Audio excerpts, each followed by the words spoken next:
the bright morning star. Yes, he is now, as the lily of the valley.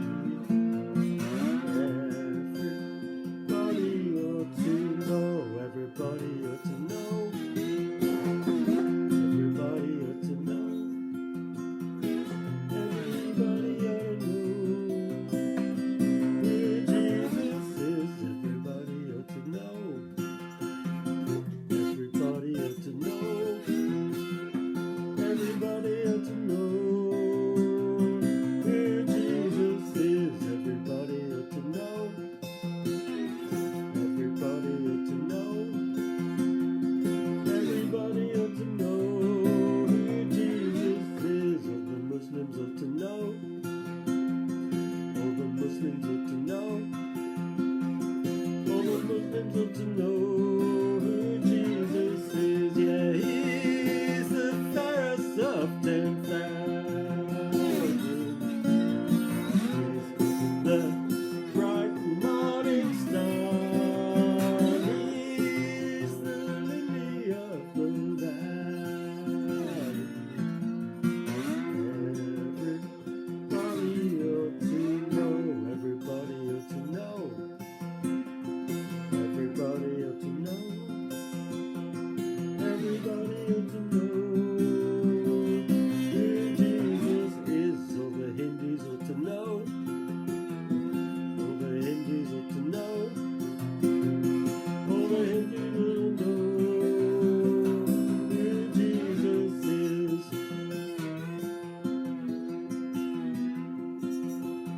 The Israelis ought to know, the Israelis ought to know, the Israelis ought to know who Jesus is. He's their Messiah. He's the first of 10,000. The bright morning star. He can change your life, folks.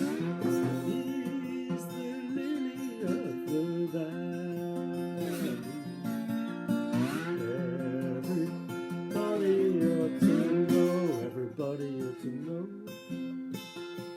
everybody ought to know, everybody ought to know who Jesus is. This well-known passage in Matthew's Gospel and chapter 11. Jesus talking to the people and praying for them. And then he says this, come to me,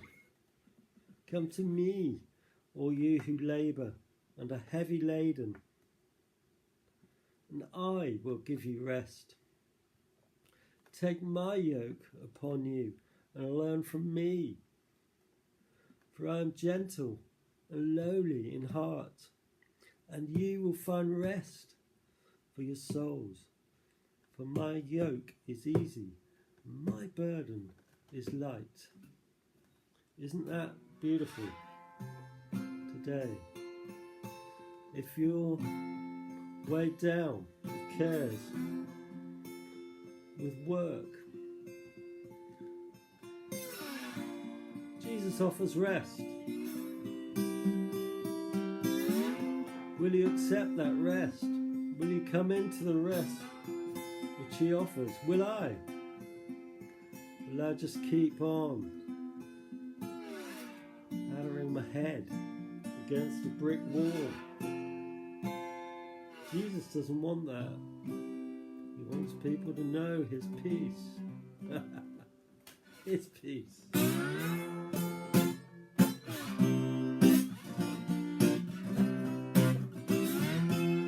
And he's the fairest of 10,000. He's the bright morning star.